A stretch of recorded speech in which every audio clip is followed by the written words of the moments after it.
First of all, my dear viewers, I am your favorite host Salman Khan. Today I have chance to talk about the virus.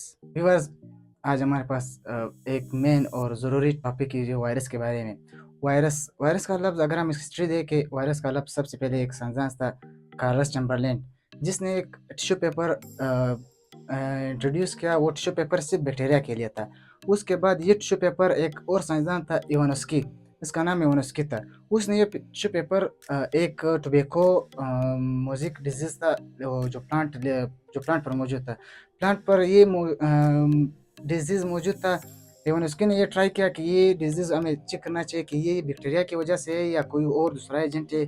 तो उसने वो बीमारी जो affected plant थी, वो affected plant को उठाया, उसको एक्सट्रैक्ट किया और उससे जूस निकाला।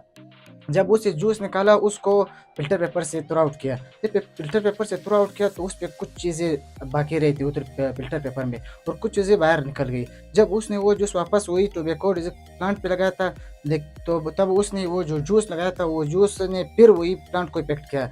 उससे ये ज़ाहिर हुआ कि ये जो फ़िल्टर पेपर था, जो कार्लस चैम्बरलेन ने बनाया था, वो फ़िल्टर पेपर सिर्फ बैक्टीरिया के लिए नहीं, इससे कुछ स्मॉल एजेंट ऐसे भी होते हैं जो बैक्टीरिया के फ़िल्टर पेपर से पास हो सकते हैं। तो इस बीमारी को देखने के लिए एक साइंसदान था जिसका नाम है डब्ल्यू एन स्टैनली ने फिर इस बीमारी को वाज़ेह किया कि यहाँ पे हमारे पास स्मॉल एजेंट है जिसे हम वायरस कहते हैं। वायरस मोस्टली आरएनए और डीएनए और प्रोटीन से बना हुआ है। फिर हमारे पास वायरस वायरस जैसे कि हम लोग जानते हैं, मोस्टली जानदार जो है वो लिविंग ऑर्गेनिज्म, मतलब मोस्टली जो सेल से बने हुए थे। लेकिन हमारे पास एक ऐसा करेक्टर रखता है वायरस, जो सेल से बना नहीं है लेकिन फिर भी लिविंग करेक्टर रखता है। तो वायरस हमारे पास एक ऐसा लिविंग, मतलब जो सेल से नहीं बना, लेकिन नॉन लिविंग करेक्टर्स में वायरस जो है, वायरस के हमारे पास 2-3 पोस्टुलेट है। वायरस जो है नॉन लिविंग करेक्टर ये रखता है क्योंकि वायरस में मेटाबॉलिक एंजाइम नहीं है। वो एटीपी नहीं बना सकता। नॉन सेलुलर फंक्शन जो वायरस का है, वो लिविंग सेल की, होस्ट सेल की, मतलब मशीनरी को यूज़ करके अपना रिप्रोडक्शन करता है, मतलब जो ज़रूरियात वायरस को वो पूरा करता है।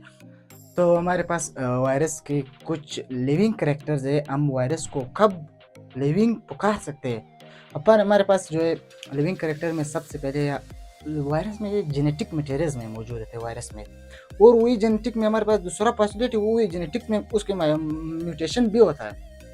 ये 2 पॉस्टुलेट को हमको देख करके हमें वायरस को नॉन लिविंग भी कह सकते हैं और लिविंग भी कह सकते हैं। और वो वायरस का एक ख़ास बात ये है कि वायरस लिविंग और नॉन लिविंग के दरमियान एक एज़ अ बाउंड्री काम करता है। वायरस नॉन लिविंग और लिविंग को कनेक्ट भी करता है। तो वायरस में हमारे पास 2 मॉडल होते हैं।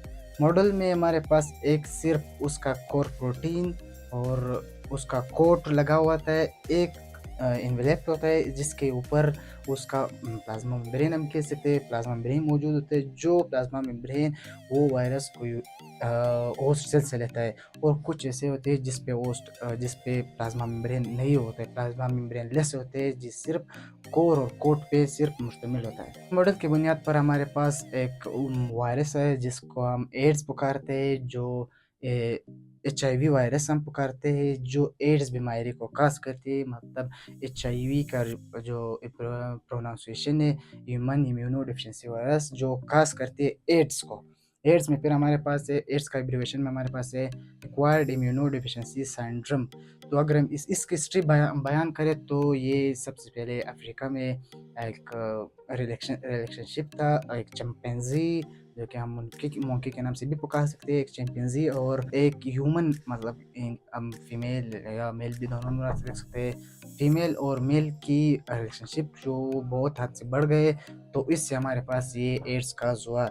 जिसको एड्स जो है, अगर ह्यूमन की हम बात करें, वो उसके सेक्स सेल, मतलब रिप्रोडक्टिव सिस्टम पे अटैक किया, और चिंपैंजी की जो मसल सेल पे अटैक किया।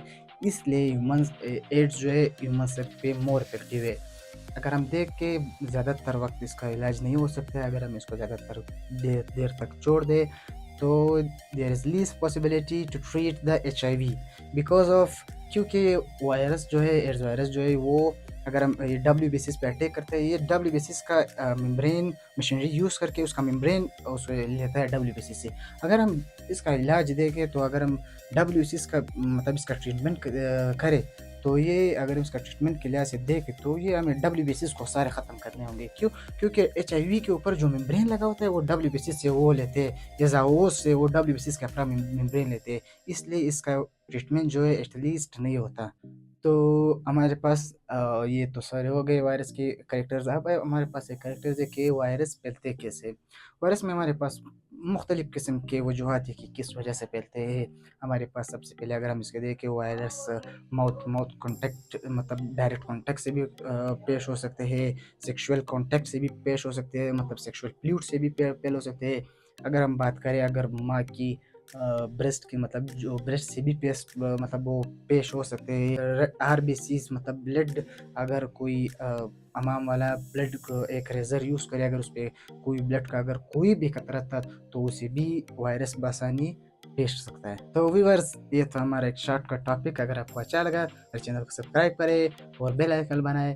Thank you and good bye.